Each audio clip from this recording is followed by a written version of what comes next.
Welcome to the Dispatch Podcast. I'm Steve Hayes, joined today by Jonah Goldberg, David French, and Michael Warren. We'll cover three topics today. Jeffrey Epstein, something we haven't spent much time discussing on the Dispatch Podcast. Is the conspiracy right eating its own? On Ukraine, we'll look at whether the president's actions match his ever-changing rhetoric.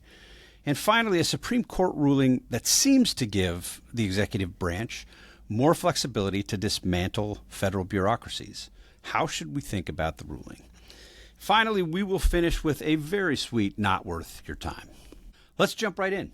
Welcome, gentlemen. Mike, I want to get right to a topic that we haven't spent much time, if any time, on the Dispatch Podcast discussing over these past 5+ years that the Dispatch Podcast has been a thing, and that is Jeffrey Epstein.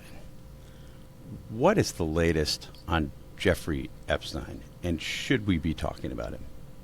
Okay, I think I'm ready to go through this. So let's start in medias res.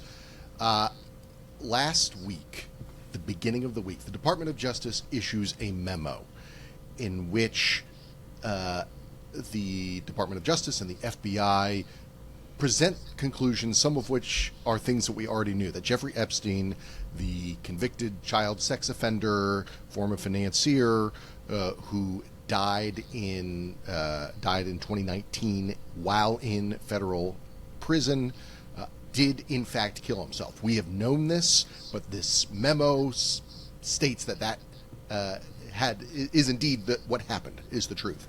The memo also went on to say that there is no evidence that Epstein kept a client list of high-profile, wealthy individuals with which he could blackmail because they were involved in the child sex trafficking ring that he was engaged in.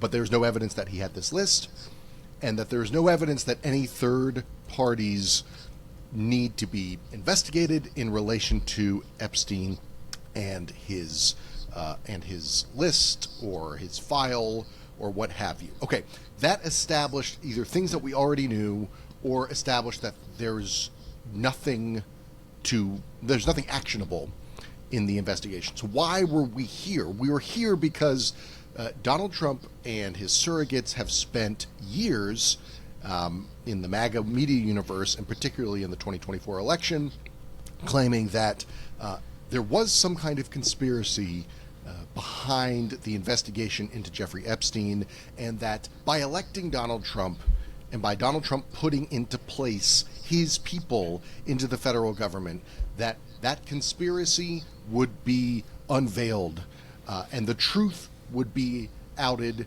and that justice would be served against all of the people who are guilty. This was a huge blow to a big segment of the MAGA base. It's not everybody who voted for Donald Trump was concerned about this, but it's a loud and vocal part of the base. And there's nobody to blame other than Donald Trump and his surrogates on this. They're the ones who stoked this, whether it's Donald Trump Jr., whether it's Pam Bondi, the Attorney General. They were saying just a few months ago, Pam Bondi was on TV saying, I have the list, this mythical list on my desk. I'm reviewing it, and it will be out soon. This is Pam Bondi as Attorney General. February after the of election. 2025. Yes. This right. She is in the Department of Justice, running the Department of Justice. So this memo goes off like a nuclear bomb in that world. People are angry. They are furious that, was it Pam Bondi? Is it Kash Patel, the FBI director? Apparently the deputy FBI director, Dan Bongino, who's among those who kind of made a media career in part stoking these kinds of conspiracy theories. He was reportedly very frustrated with the way this memo came out. Didn't even show up to work last Friday because he was so distressed. I'm going to remember that next time I'm feeling distressed about something. I can't write this this week. I just disagree so much with what Steve and Jonah did. So there was all of this noise and anger, mostly online, but spilling out into the real world. And Donald Trump has been trying for now 2 weeks to tamp it all down, to try to tell people this was no big deal, Epstein is old news. Why are we even talking about this? Pam Bondi is my gal at the Department of Justice. Stop going after Pam Bondi. Stop going after the administration. Why are we even concerned about this? He's been saying this on Truth Social, in public statements, to the press, at the cabinet meeting last week, and it hasn't gone away. And it is remarkable, because this is usually not the way things go. If there's some contradiction, this is, there have been contradictions where Trump has had, in opposition to his own self-interest, something come up and he's had to sort of distract his movement away from it. He's been able to do that successfully now for going on 10 years. This has been a little different. Some people have come to heel. You've heard Charlie Kirk, who was ranting about this as late as last week, has now said he doesn't want to talk about Epstein anymore. Some people are getting the memo, but it is continuing to be a problem. And the last thing I'll say to underscore this, and we can talk more about it, is while there was nobody else to blame but Donald Trump and his acolytes for stoking the flames, there's nobody else but Donald Trump to blame for continuing to bring this up. He continues to say this doesn't matter, saying weird things that if you were a conspiracy theorist-minded person, you would be led to believe something he was hiding something, and that's why this list that all of his people were talking about is suddenly it doesn't exist, or it's something that the Democrats cooked up, Joe Biden, James Comey, et cetera, et cetera. He's now taken as late as a couple of days ago to referring to his supporters as I don't have the exact quote, something like morons, for continuing to engage in this, calling it a hoax. We're going on 2 weeks. Let's see if he can get out of this. But he's made this bed, and he's now having to sleep in it. David, the only thing I would disagree with in Mike's very excellent summary of sort of the current state of play, bringing us up to speed, is the idea that you kind of need to be conspiracy minded to look at the things that we're hearing from Donald Trump and from MAGA World now, and think that they don't really add up. You had a terrific column over the weekend. You walked through all of the Trump administration officials and, people who were podcasters before they were Trump administration officials, the various things that they said to hype the Epstein files and to make these sort of broad claims about Democrats and a pedophile ring and the Department of Justice and the Biden administration. I mean, this wasn't sort of a side issue for MAGA World. This was at the center of their effort to undermine the credibility of the deep state. Yeah. Now we're seeing, as Mike points out, these just dramatic reversals. Kash Patel, who was hyping this as much as just about anybody, puts out this really kind of bland, odd tweet just declaring the conspiracies are all untrue. They were never true. What do you make of where we are at this moment? And is it wrong? I mean, is it wrong to ask these questions? I mean, this seems like you don't have to be a conspiracy theorist. This is just weird, isn't it? Yeah, I mean, I knew as soon as I saw that unsigned memorandum, I knew this was going to be big. I did not know it was going to be this big. I mean, I had been conditioned for 10 years for MAGA to look at Trump, for him to flip-flop all over the place, turn back on a promise, turn back to them, back away, and nothing shaked them at all. And so, but I knew this was different. I knew that this was so foundational to the core MAGA worldview, this sort of idea, what we'll call not the little Epstein story, which is the main story that we know about a wealthy man who it was a serial sexual predator and also one of the most well-connected people in the world. This what I'm calling small Epstein is serious enough. It's real. It's bad. It's horrible. But they believe in something else, what you might call big Epstein. And big Epstein conspiracy theory is essentially that he's the key, man. If you turn the Epstein, if you put the Epstein key into the lock, when you open it up, you're going to have sort of vindication of this theory that the global elite is, our economy, our nation, our world is run by a cabal of pedophiles. That's sort of like the big Epstein, which you might call thinking man's QAnon. And this is really fundamental to a part of the MAGA base that really sees Trump as the central figure in world history who is destined to combat international sex trafficking.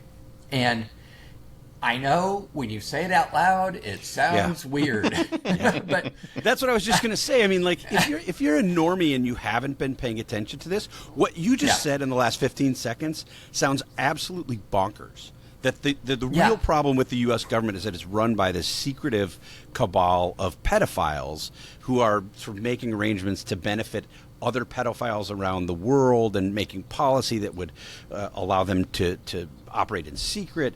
I mean, that is sort of core to the conspiratorial mindset that many, I would say, hardcore MAGA brought to their understanding of sort of this moment in American history, and in particular, the deep state. Yeah. Well, and it also helps explain a lot of people are just totally stumped by this incredible intensity around the support for Trump and the incredible hatred that they have for Trump's enemies. I mean, just hatred, democrats, and words like that. Well, this is part of it. I mean, if you actually think that your opponents are concealing a cabal of pedophiles, you're going to be really intense about that, right? And it's going to do two things at once. You're going to look at the person who's going to save those kids as some kind of world, colossal world hero. And then also it's going to make you want to overlook their other flaws, And so this is really deep and core. And I knew it'd be big. I did not know it was going to be this big. I did not know that Trump was going to flip on this so decisively. But when you look back at some of the information from the past, you notice that it was really Trump's supporters who were super eager to talk about Epstein. It wasn't so much Trump himself. There was this Fox interview with Rachel Campos Duffy where she asked him about what he's going to declassify. And she says, MLK, yes. JFK, yes. And then she gets to Epstein. And he goes, yes. But then there was another part he kept going. He said the non-phony parts of the file, right? The parts of the file that were real, and then some's not. So already you could see, to the extent this file, the extent we haven't seen parts of this file, is it all good for Donald Trump? Is it all good? I mean, there's a lot we know about his relationship with Epstein that's really not good for Donald Trump, which always made it very weird to think that he was going to be the instrument of justice and vengeance here. He had called Epstein a terrific guy. He had even observed Epstein's interest in younger women. He'd been on the Epstein plane. He'd partied with Epstein all over the place. And so it was always a little bit weird. So I don't think anyone is I don't think the tinfoil hats are moving right to left for someone to say, this is a strange reaction from Donald Trump. This is something weird to then turn around and call these files written by Obama, Clinton, Biden. What is going on here? Are you inoculating your supporters against something that might not be so great? It's just strange behavior. Yeah, your point about what he said about Jeffrey Epstein years ago, Trump said in an interview with New York Magazine, "I've known Jeff for 15 years. Terrific guy. It is even said that he likes beautiful women as much as I do, and many of them are on the younger side." Jonah, to David's point about the kinds of things that Trump has said over the years, he gave this interview to Jonathan Swan, formerly of Axios, now of the New York Times. It was sort of became a famous interview for Jonathan Swan, did a terrific job. And one of the things that Swan asked about was Ghislaine Maxwell, who is Jeffrey Epstein's accomplice, is spending time in prison right now. And Jonathan Swan asked about it and asked about the relationship there and Trump's relationship with Jeffrey Epstein in general. And Trump says, I think a couple different times, I wish her well. And Swan stops the interview sort of and says, wait a second, like, she's a convicted sex trafficker and she was a willing accomplice in the exploitation of these women. Why in the world do you wish her well? And Trump was utterly nonplussed at that moment. Should we have been paying more attention to this kind of all along? Now it's the case that many people on the left, the sort of hardcore resistance left, are in high dudgeon over this and are pointing all of these things out about Donald Trump and Jeffrey Epstein. Is this something that people should have been more focused on earlier, given those public statements, even before the latest curiosity about the change of views of everybody in MAGA world? Well, okay, let me back up and just say yes. People should have been paying attention to this. I don't disagree with. I don't think anything that I've heard here, but I like. There is a tendency, given I think our collective antipathy towards the tinfoil hat crowd and the general tone of conspiratorial nonsense that has overtaken so much of the right, that there is a tendency among our crowd to want to just wildly dunk on all the conspiracy theorist people. And normally I love and I'm happy to do that. I think this whole story is weird enough that it is kind of legitimate to just ask questions on this one. And I don't think Epstein was murdered. I think that that's the kind of thing like investigators are really good at figuring out. Particularly with all the videotape, and I understand there's a 1-minute glitch, but like that doesn't work in real life, right? The hit squad getting in there and getting out, and the guards being gone and being bribed. I don't buy any of that. Do I think it's possible that because the guards were absent and all that stuff, that someone said to him, "Hey, if you want to kill yourself, now's the moment to do it," or something along those lines? Personally, I don't want to rule that out. I'm not saying it's my theory or anything like that, but like, I think this whole story is sufficiently weird that it's plausible. Like, why is Maxwell in prison if there was no conspiracy, so no sex trafficking ring, if there were no clients to be identified, right? I mean, I understand we know who some of the clients are, and so therefore there's no new reporting to make it seem like there's a smoking gun or hidden stuff. But like, there's this guy Leon Black, billionaire, who paid Epstein $170 million for tax consulting. That's, I mean, like, seems high. Yeah. I don't know everything about the world of high finance and taxes, but like, let's say the guy is worth $1 billion. To say that you're going to give, what is that, like 17% of your net worth for tax consulting? How big was your tax bill that Jeffrey Epstein helped you knock down, right? And so I personally think there's enough shadiness and enough weirdness in this story to say, yeah, New York Times should be assigning reporters to do more investigative stuff on this. People went to that island. People were on that plane. And while I think Pam Bondi at minimum should be fired, I mean, it is untenable to me, even grading on the Hegseth curve or whatever we're going to call it, right? The idea that you can go out and say that you, as Attorney General of the United States, and say you have these incredibly damning documents that have been at the center of this conspiracy theory for years, and they're on your desk. They're just sitting there on your desk. And you actually orchestrate this utterly bogus Potemkin thing where you bring in these social media influencers and you give them binders that say Jeffrey Epstein documents on them. And you try to promote this idea that you're really getting to the bottom of this, and then come out and say there's no there. Like, Bondi has put herself and, by extension, the Trump administration in a position to say, either we're lying to you now or we've been lying to you all along. There really isn't like a third spot.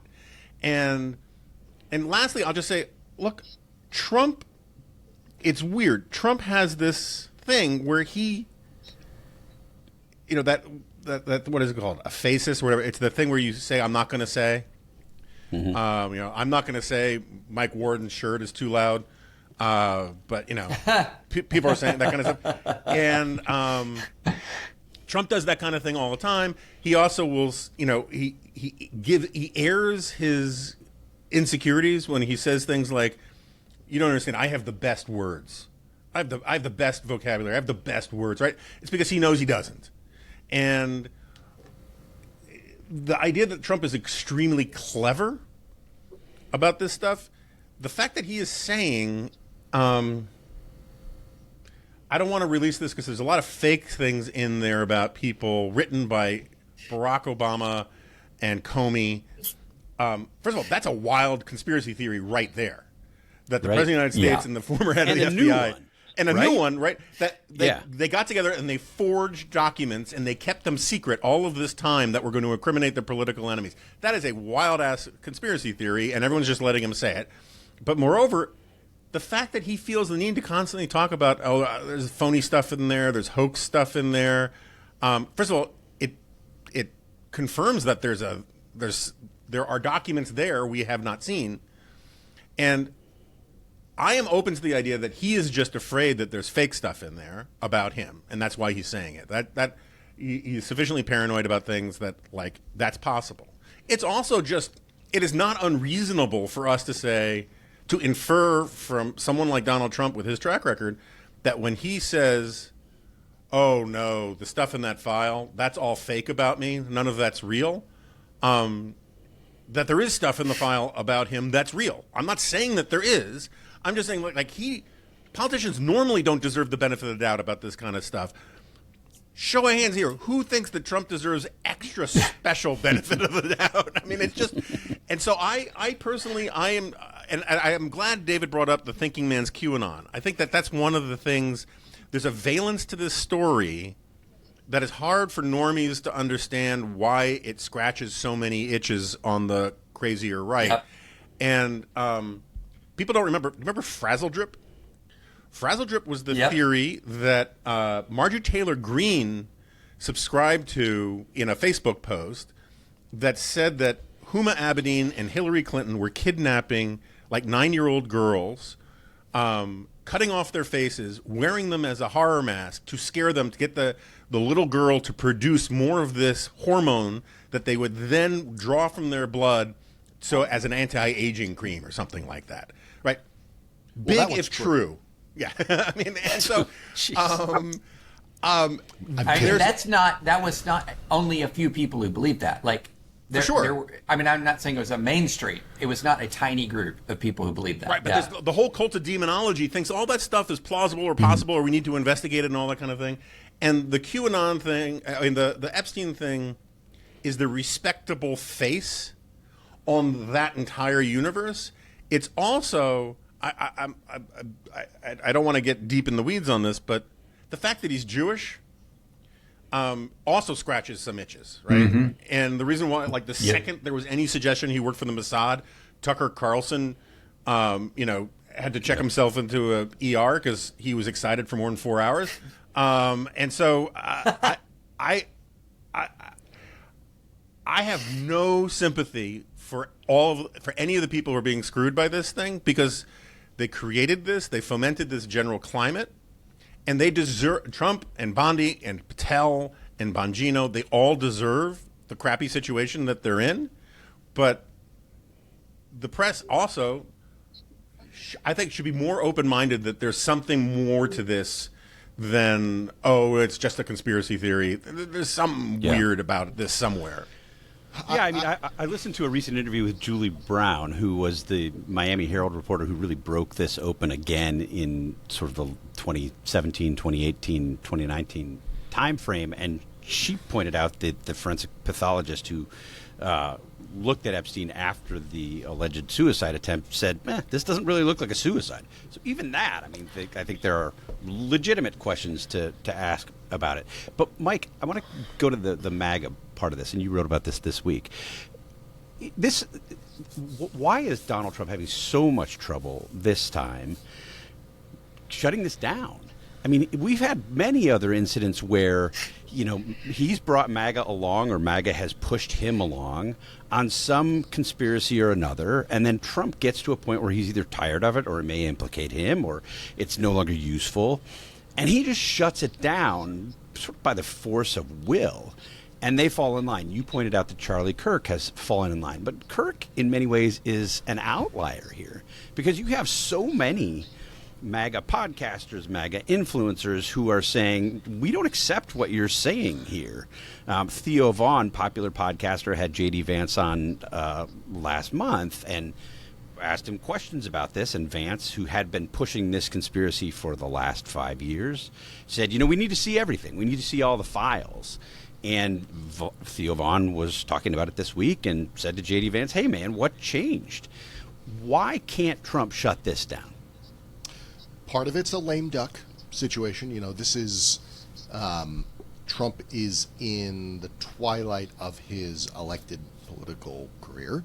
And so he has sort of hatched a movement that has grown beyond him. I think David is absolutely right that this is a core belief of the conspiratorial populist right that I don't think Trump quite even fully understood what he was sort of teasing along here. I mean, Mike Flynn, who was Donald Trump's very first, very brief national security advisor, he has become a sort of, I don't know what you would call him, a guru, a prophet for this conspiratorial mindset, whether it's QAnon. I don't know whether he engaged with Frazzledrip, but he's definitely engaged with the Epstein stuff. Wrote this long tweet this week, essentially saying, Mr. President, I love you, but you're wrong on this, and you need to get right. This is religious, this is faith-based, and not even Donald Trump is immune to those kinds of forces, those kind of psychological forces. That's my view on this. But can I say a piece about from the other side of trying to take this conspiracy too serious? I agree with you. I'm a reporter by practice and trade, so I'm all for following facts and threads that others, particularly people in power, deem you can't ask questions about, or you can't follow that thread. I would just urge caution and discretion as people ask questions about this, because I like David's framing of Little Epstein and Big Epstein, that those are kind of two different threads. They're on the Little Epstein story, on the Little Epstein investigation that might need to continue. There are so many threads to pull. Why in 2008 did Alexander Acosta, the then I believe a U.S. attorney in South Florida, why was he able to? What sort of deal did he cut with Epstein? That's like a legitimate question that needs to be probed a little more. Everything going on in South Florida, Palm Beach. I mean, Virginia Roberts, who was who died earlier, or actually died last year, was sort of one of the big whistleblowers against Epstein. She met him at Mar-a-Lago when she was working like as a pool girl at Mar-a-Lago in South Florida. All kinds of questions about that. Donald Trump's on record, as Steve, as you mentioned, there are photos and video of the two of them in the 1990s hanging out. And it's not just Donald Trump. There's Bill Clinton. The Clintons have these connections as well. All of that is fine to probe. What I am just cautious about, maybe I'm overly cautious, maybe I'm too blinkered by what's happened in the last 10 years with conspiracy theories, is where in the wrong hands or with too much glibness, this can spill into and can be used as fodder for big Epstein conspiracy theorists. And that's where things, to me, get dangerous, and you need to be careful. And I'm hearing from a lot of anti-Trump, liberal, Democratic voices out there who are, I believe, being too glib about this, and suggesting that, not that Donald Trump would be embarrassed about his name showing up in these files, which would not be unexpected given everything we know about their past relationship, even if the file simply said that Donald Trump's name came up and there was no connection between Epstein's child sex ring and Donald Trump. Just the question was asked during some point of an investigation. To me, it is too glib, and it's falling into the same traps that conspiracy theorists on the right have fallen into, which is taking a nugget of something that doesn't have context and extrapolating into something that just isn't true. Maybe I'm being too precious about this. I think it's exactly what you'd expect to hear from a globalist elite who's trying to downplay these things, right? I mean, that's who you are, Mike. David, just quickly, your column. You wrote, "This moment is significant for another reason. It allows us to peer into the future of MAGA and see its potential crack up. After Trump is gone, this movement could tear itself apart. Its very existence is premised on a series of fantastical assertions about America and American government." One, can you explain what you meant there? And two, how many times have we thought the same thing? And again, why would this be different looking forward? Not now, why is this different looking back? Why is it different looking forward? So what I was talking about looking forward was post-Trump. Yeah. So I'm not going to be sitting here going, okay, we got him now. Okay, we've been through this a bunch. This sort of idea that, well, this is the scandal, this is the one. Now, I'll admit that there's much greater MAGA negativity towards Trump than in any other scandal yet for all the reasons we've talked about. So that was not the point. The point was not to say this is the thing that will undo Trump. If that happens, that would really, really surprise me. No, what it was talking about is this. What is MAGA like after him? And is this really a generational change for the Republican Party, or is this a unique moment for Donald Trump? How much Trumpism survives Trump? And what I was trying to point out in my piece is this coalition he's assembled, which is Trump 2.0 is different from Trump 1.0. Trump 2.0 was he really pulled together about all of the different strands of disgruntled America. People who are anti-vax, people who are anti-Ukraine, people who have conspiracy theories about global elites. It's the coalition of mistrust.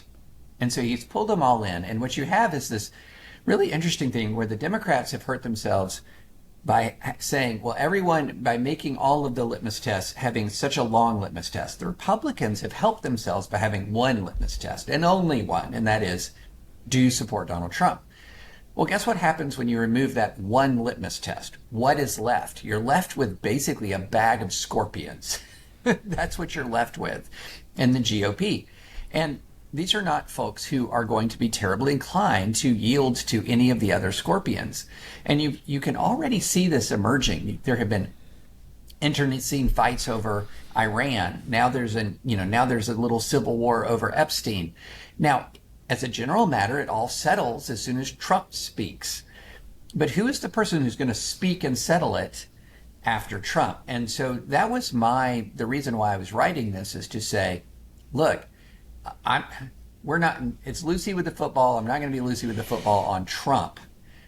But don't think that there's this really coherent ideological unified movement, ideologically and temperamentally unified movement. No. It's a bag of scorpions that's after Trump.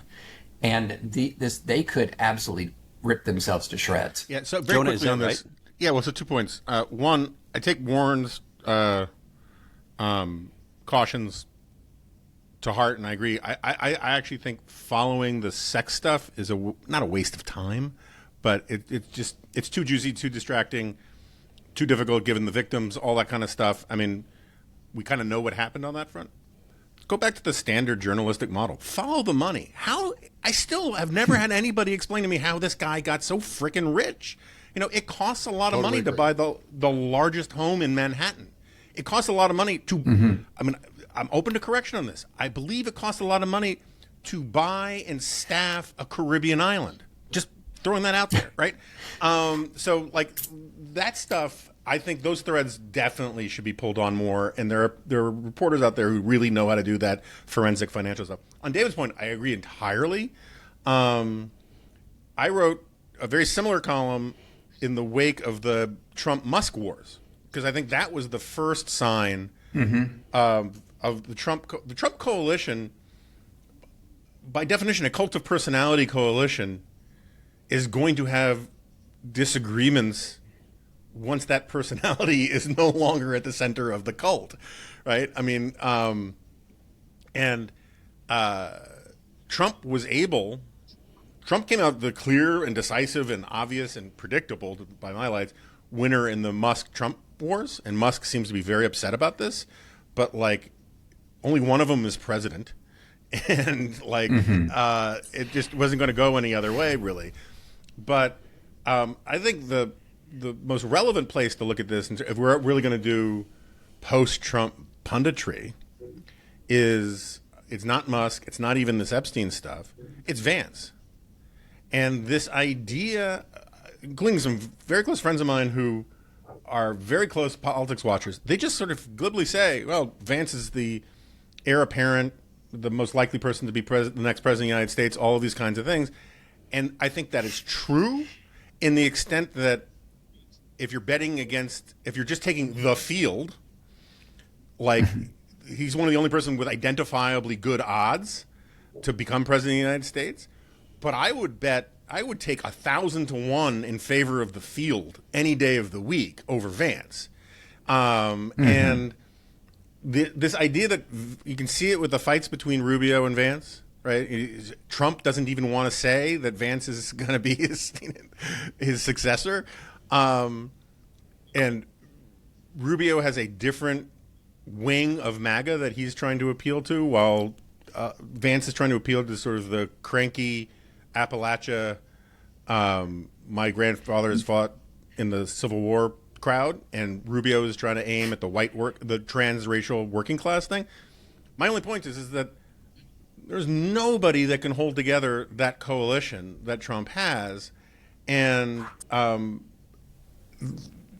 the post-Trump future is going to be it could easily be uglier than the Trump present, but like this will not last, and this is just I think this is another really good sign of that.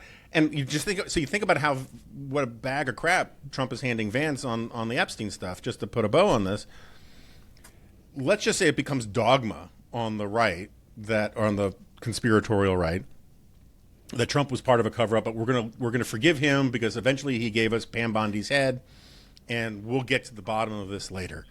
So Vance is going to run. Was he part of the cover-up? Was he out of the loop? What is it? Like he doesn't want any side of this issue, but he has to be on a side because he has to take the president's side in everything.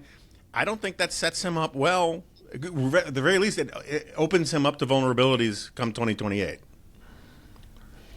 Yeah, I want to move to another issue on which we've seen at least a pretty profound rhetorical change from Donald Trump over the past 2 weeks, and that's Ukraine and Russia. Jonah, back to you on this. If you look at what Donald Trump has said, he sort of had it with Vladimir Putin. He said probably more aggressive things or criticized Putin in a way that we haven't really heard from Donald Trump. We have conversations now from the administration about providing additional Patriot missile batteries, or not providing them, but allowing Europe to pay for them and provide them. And then this week, we started to see, I think in more practical terms, what this might mean and what it might not mean, with Donald Trump saying he's giving Vladimir Putin 50 days. We've heard these things again. I mean, before. It's been, I'm going to impose sanctions. I'm going to call out Vladimir Putin. He's got 2 weeks. Again and again and again, we hear this, and then it sort of gets kicked down the road. And if you pay attention to what Russian state media is saying, they don't seem to be taking Donald Trump very seriously at all in terms of what this is likely to mean for the war. Having had a couple weeks to process this and look at what the administration is now doing, is there a change here, or is this just Donald Trump talking? I think it's somewhere in the middle of the two things. I don't think it's quite a change. First of all, let's just be clear.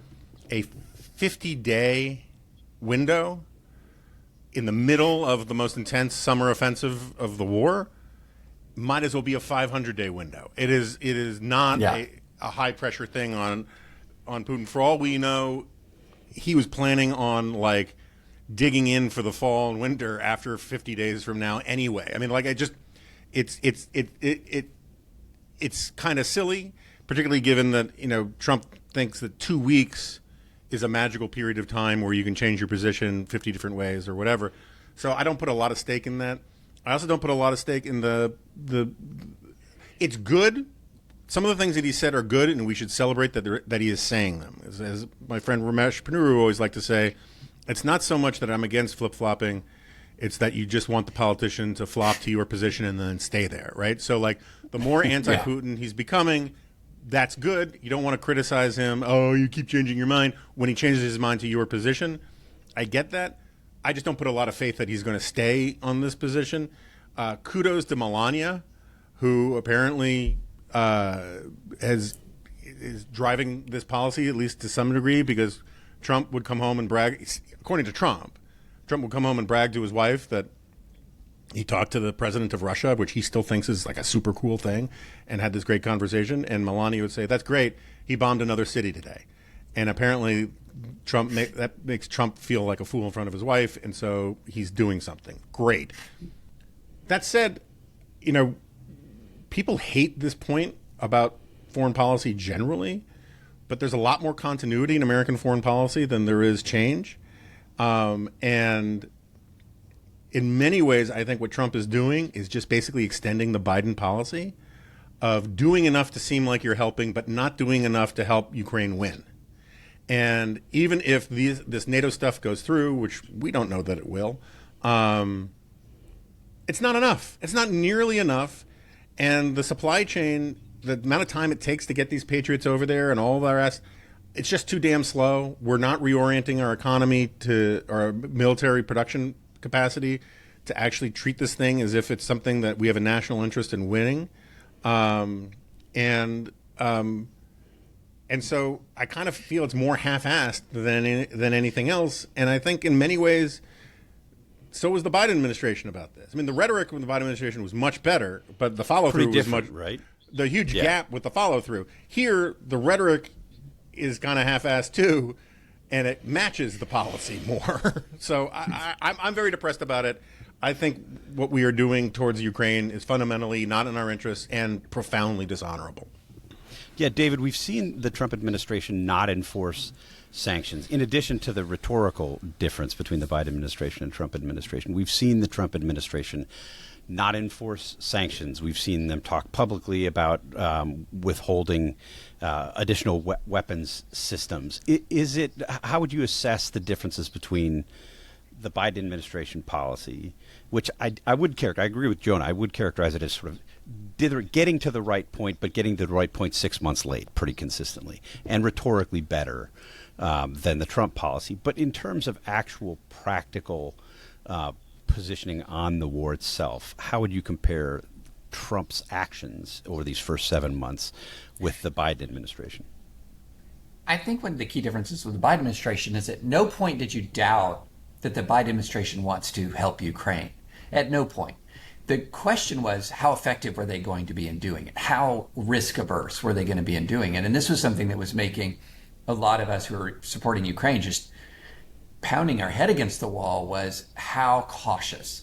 Not wanting to extend the reach of weapons into Russia, not wanting to provide certain kinds of weapons. We seem to fall into this pattern of you argue, and then 6 months later they approve a weapon system they should have approved 6 months ago. And it was very frustrating, but at no point did you doubt that Biden wants Ukraine to prevail in the conflict, that Biden wanted, that Biden saw the stakes of the conflict very, very clearly. It was just the implementation.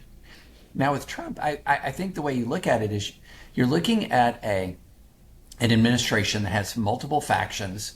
One faction absolutely, positively wants to cut off Ukraine and keeps trying to do it, sometimes reportedly surreptitiously. You know, so you had a short temporary stop in weapons deliveries that, reporting indicates that Trump didn't even know about.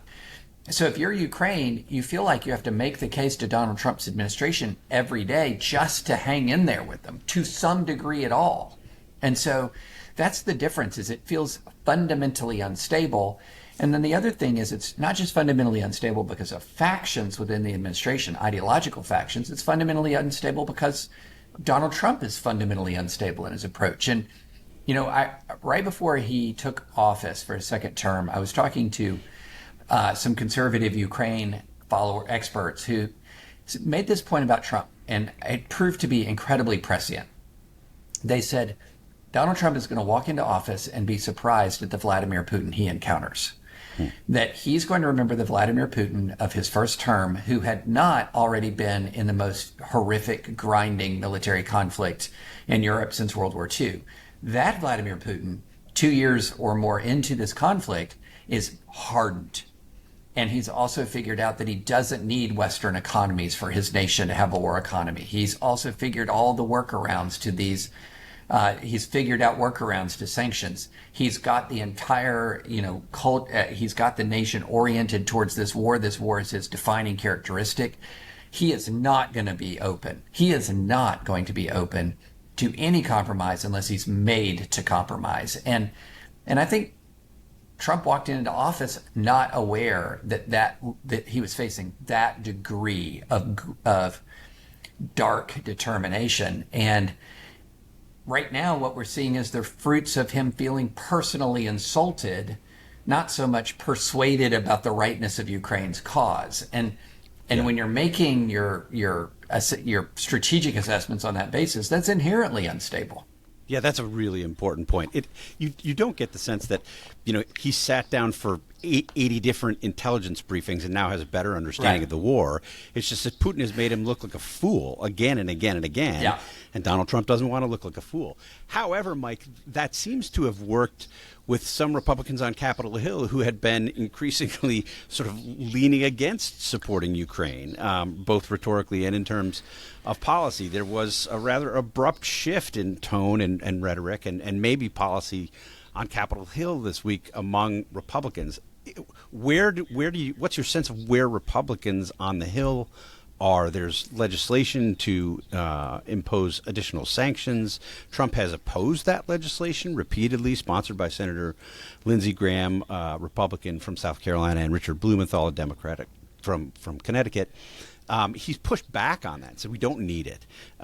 They've signaled more openness to that now. Where are Republicans on the Hill on this? I think there's a lot of fingers sticking in the wind on this, right? There are two polls within the Republican conference in the Senate on this. There's the Lindsey Graham side. You could throw Mitch McConnell, John Thune, other sort of establishment or sort of that national security conservative types. And then you have the Josh Hawleys and the Mike Lees who are sort of ideologically opposed to this. And the rest of the conference is like in the middle and sort of at the whims of what they're learning from briefings, from news, following where Donald Trump is on this and trying to maybe even predict where he might go, which is a fool's errand, but that's what they're trying to do. It's a bigger part of the kind of ideological fight that's happening across the administration, particularly in places like the Pentagon, the National Security Council, such as it still exists in the White House. There's not much of it left, and so it's all touch and go. The problem with all of this, whether it's Donald Trump's whims, right, that are influenced by Melania, or his ego being hurt, or his dreams of a Nobel Peace Prize slipping away thanks to Vladimir Putin continuing to do what we all knew he wanted to do and would continue to do if given the opportunity. That's one aspect of it. The fact that foreign policy and defense policy does kind of continue to move in the same direction, the way that the bureaucracy of the Pentagon continues to kind of keep moving no matter what people have said about shaking things up. That's an aspect of this. There's also the dysfunction at the Pentagon, where you have a Secretary of Defense who's, by all reporting and all people that I talk with about this, is sort of his hand is not on the wheel at the Pentagon, and you have people, ideological people like Elbridge Colby, who have really kind of consolidated a lot of power, and who appears to be the one who was behind stopping the missiles, that order to stop delivering the missiles and materiel to Ukraine a couple of weeks ago, and what's actually happening on the ground. Like, all of these things are not based in any kind of stability or principle. They're all just different forces that are banging up against each other. And for instance, I was talking with somebody this week who pointed out to me that Bridge Colby's effort, to stop the shipment of the missiles to Ukraine might have worked, and he might have gotten away with it had it happened 2 weeks prior. If not for those meddling kids. If not for those meddling Russians bombing the crap out of Ukrainian villages. I mean, it's unnerving and frustrating to see that our national security policy is driven by all of these different forces, some of which are getting to the right place, some of which are trying to drag us to the wrong place. And when they all collide, it's all unpredictable, and you don't know what's going to happen next week or the week after that. It's really kind of counter to the way that Donald Trump, that Donald Trump's rhetoric suggested he would run things in this term. That things would, finally at long last, Donald Trump would be in control because Joe Biden was so checked out. Other people were running the government, and Biden didn't know what he was doing. Well, different circumstances, but kind of the same thing is happening in this administration.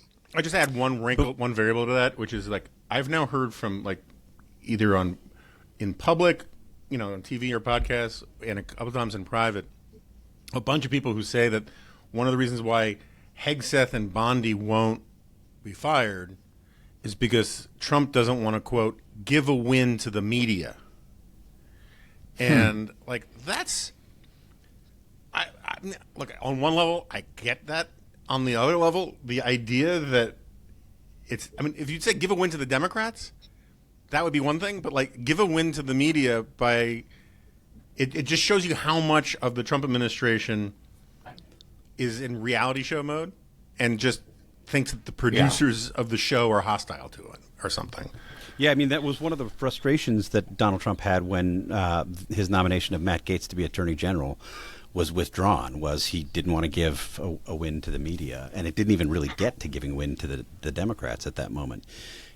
David, before we go, I want to take advantage of the fact that you're with us and talk briefly about this Supreme Court ruling on Monday, that the Trump administration can continue to unwind the Department of Education. The New York Times called this a significant victory for the administration that could ease President Trump's efforts to sharply curtail the federal government's role in the nation's schools. How should we understand what the court did on Monday, both in terms of law and then in terms of what it will mean for policy?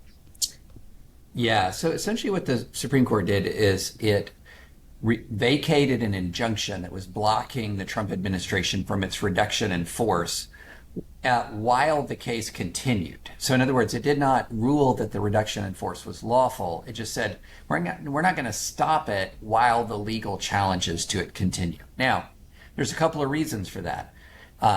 One is, and here's one thing where I'm going to completely agree with critics on the court on this decision, that the majority didn't explain itself. It didn't explain why it did it. It just allowed it just lifted the district court injunction. And then you have, I believe it's a 19-page dissent from the, joined by all three of the liberal justices.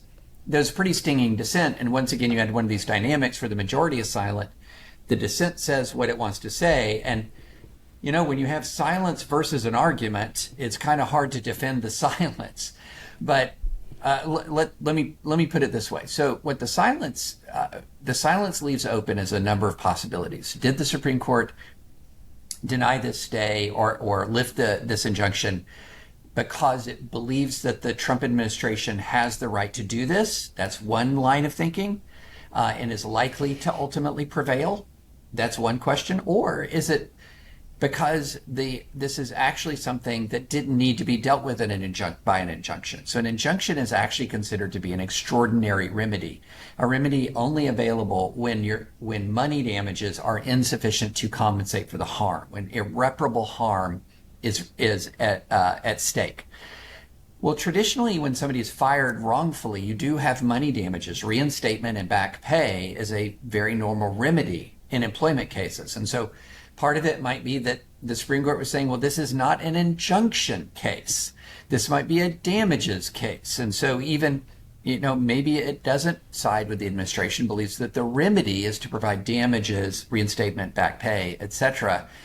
So there's a lot of different strands here. And the case is at such a preliminary stage that it's really difficult to know precisely where it's headed. However, all the signs are pointing good for the administration now. Beforehand? No. Now? Yes. So if you are thinking what the Supreme Court will ultimately hold that the administration's actions were unlawful, you're going to have to feel a lot more doubt about that now than before this ruling. But again, it's not over. So this is a situation where I'd really wish that the majority had written on this, that we'd really seen what their thinking was. The three dissenters did write, but the majority did not. They wrote in very, I'd say, strong language.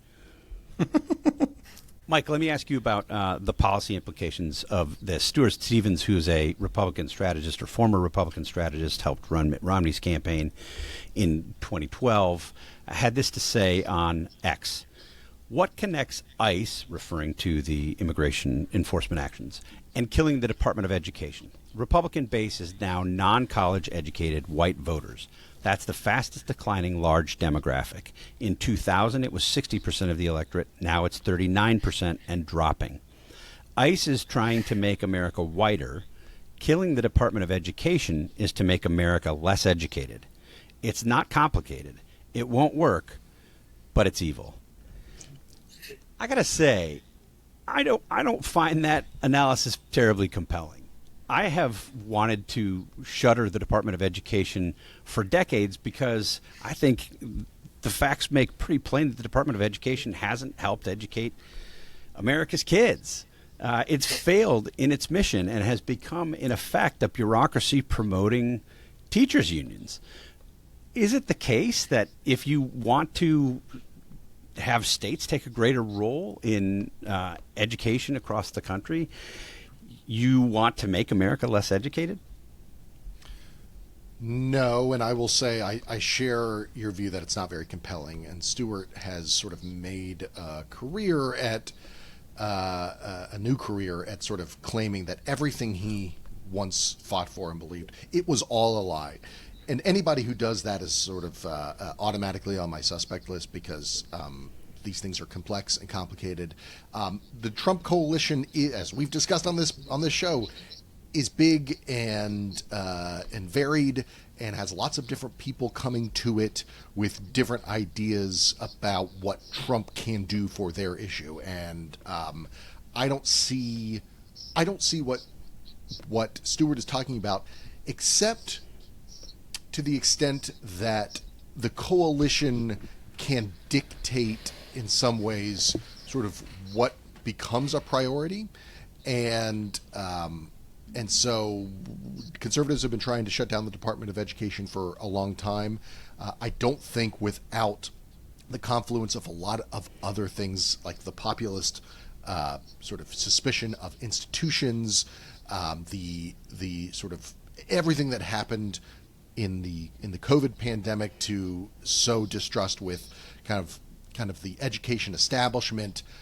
That's all helping to get to a point where it's politically feasible for a Republican administration to do this and sort of have the firepower to get away with it. And that is in some parts because the coalition is less trustful of those institutions. And some of that comes from the education attainment levels of that coalition.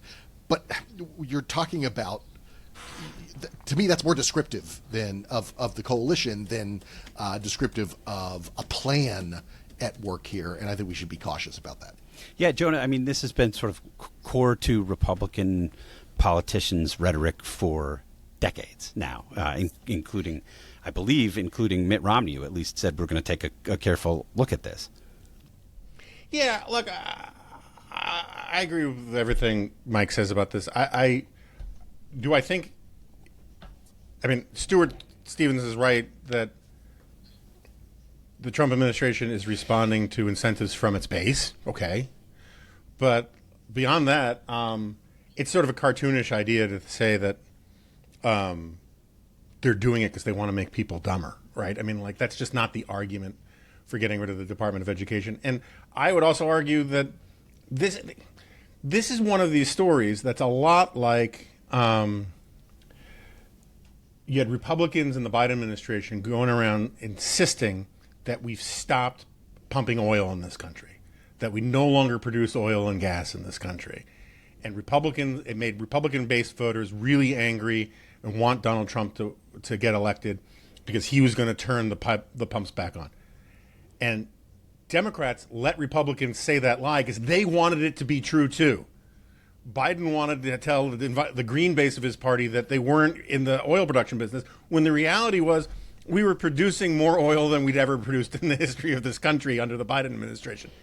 I think this destroying the Department of Education thing is a little bit like that. Destroying the State Department is a little bit like that. They're messing with it, to be sure. They're firing people, but they're not firing people in a way that makes the agency go away completely. But Trump wants his people to believe that he's getting rid of the Department of Education, and the Democrats want their people to believe it as a scary story. Similarly with the NPR stuff. If they defund NPR is still going to be here. If they defund PBS, Big Bird's not going anywhere. But Democrats want you to believe that they're going to go away, and Republicans want you to believe that they're going away. Neither is entirely true, and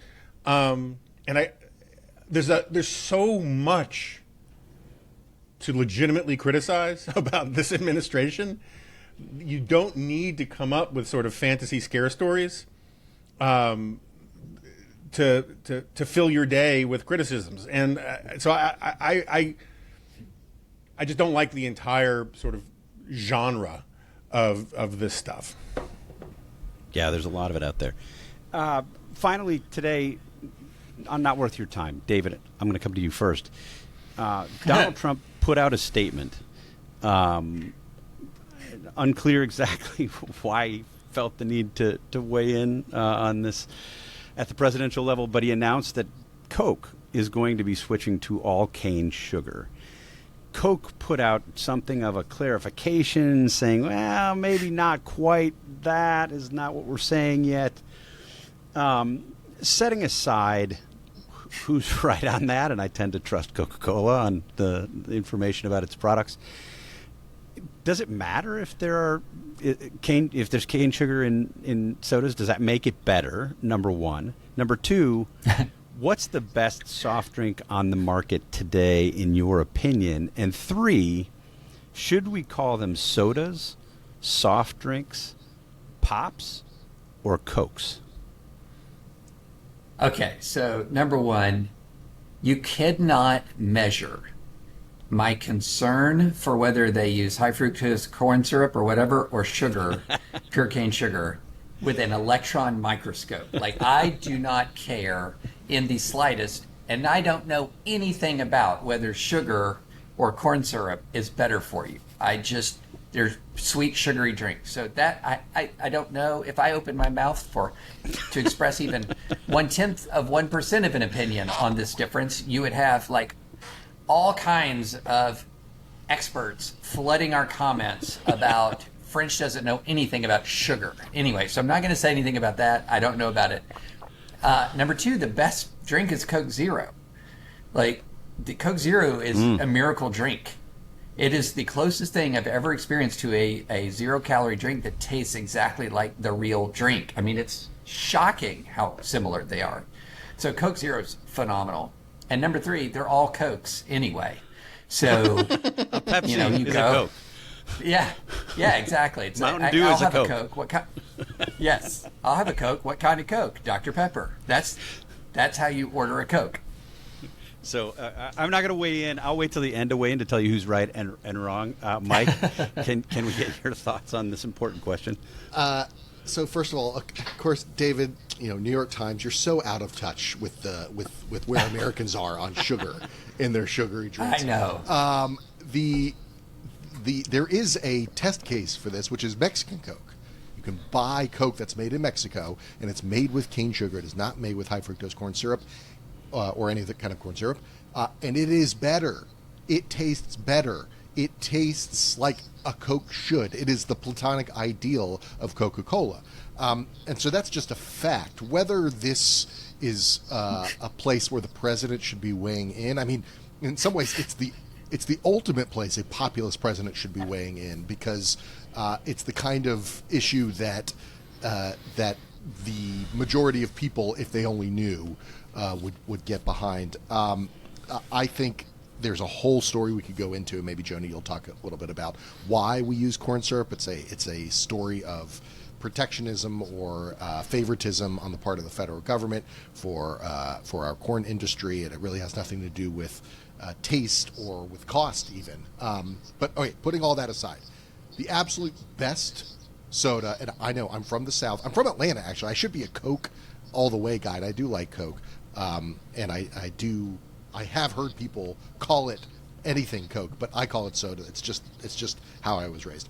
But the absolute best one is one that maybe a lot of you haven't heard of. It's called Cheerwine.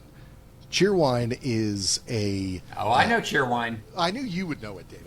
I guess it had gone on the other side of the Appalachian Mountains. Okay, that's good to know. Cheerwine is a North Carolina-based cherry-flavored soda, cola, that is flavored with cane sugar, by the way, not with high fructose corn syrup. When I was growing up and going to Boy Scout camp in North Georgia, it was my first taste of Cheerwine. It was like this thing that had like migrated slightly over the border from North Carolina into Georgia, and it was a revelation. And since then, it has basically started to spread. I can now buy it in Northern Virginia at certain specialty shops. It's delicious. It's great. You can find it at all sorts of fine North Carolina-based restaurants like Cookout and Dario. You can find it there. It's hard to find otherwise. Cheerwine is the way to go. And like I said, it's to me, it's soda. Yeah. So very quickly, because I know we're running short of time, Mike is absolutely right about Mexican Coke. The one thing he left out about Mexican Coke is that one of the reasons why Mexican Coke, other than the fact that it has normal sugar in it, tastes better, is because it's in glass bottles. And plastic bottles are a bane on the soda drinking community in this country. They do not hold their chill very long. Agree. They're terrible. Yes. And also, you know what's very sad to me? The switch to bottles not only is a huge cause of pollution, it means that there's so much less sea glass for our grandkids to find on beaches. The other thing that you left out is that this is partly a sop to the MAGA Bobby Kennedy wing of the coalition, and it's one of these areas where they kind of have a point. And lastly, the best soda. I'm a big Coke Zero fan, and I agree with David that it really is so much better than Diet Coke, and better than any other diet mainstream soda. But I will say, it's really weird. In the last 10 years, I've become a huge fan of Fresca. It's refreshing. Oh, that's good. That's good. It's very solid. Very. I know. And like People in Costa Rica, they love Fresca in Costa Rica. It's it's like the Caddyshack tax on it that kept me from like re-experimenting it with it, because I thought it was just the kind of thing that Judge Smalls was pushing on people. But I think Fresca's fantastic. So you're all wrong. The best soda, and it is soda by far, is Coke. Just a Coca-Cola. And I'm glad I could bring some reporting to this discussion. I was down in Orlando for several days this week, and sort of traipsing around Disney World and Universal Studios in 100-plus degree heat. And I finished one of the days with one of my daughters We stopped and we got a fountain Coke for $5. I'm so opposed to buying stuff at these places because it's so expensive and crazy.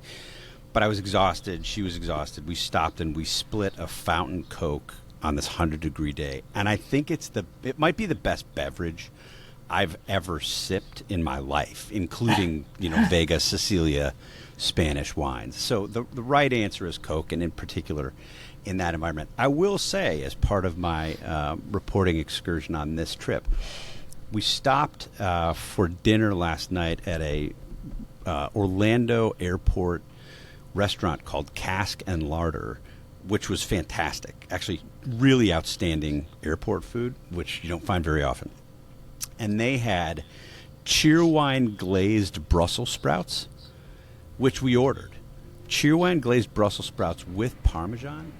Spectacular side. So if anybody's passing through Orlando, do yourself a favor and get a fountain Coke at Disney World and stop for the Cheerwine glazed Brussels sprouts at Cask and Larder. They are not sponsoring this podcast.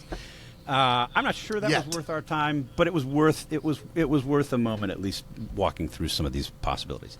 Thanks for joining us on the Dispatch Podcast. We will be back with you again next week. Thanks for joining us for this episode of the Dispatch Podcast. Have a thought or want to share a comment or question about what you heard today? Please email us at roundtable@thedispatch.com. Roundtable@thedispatch.com.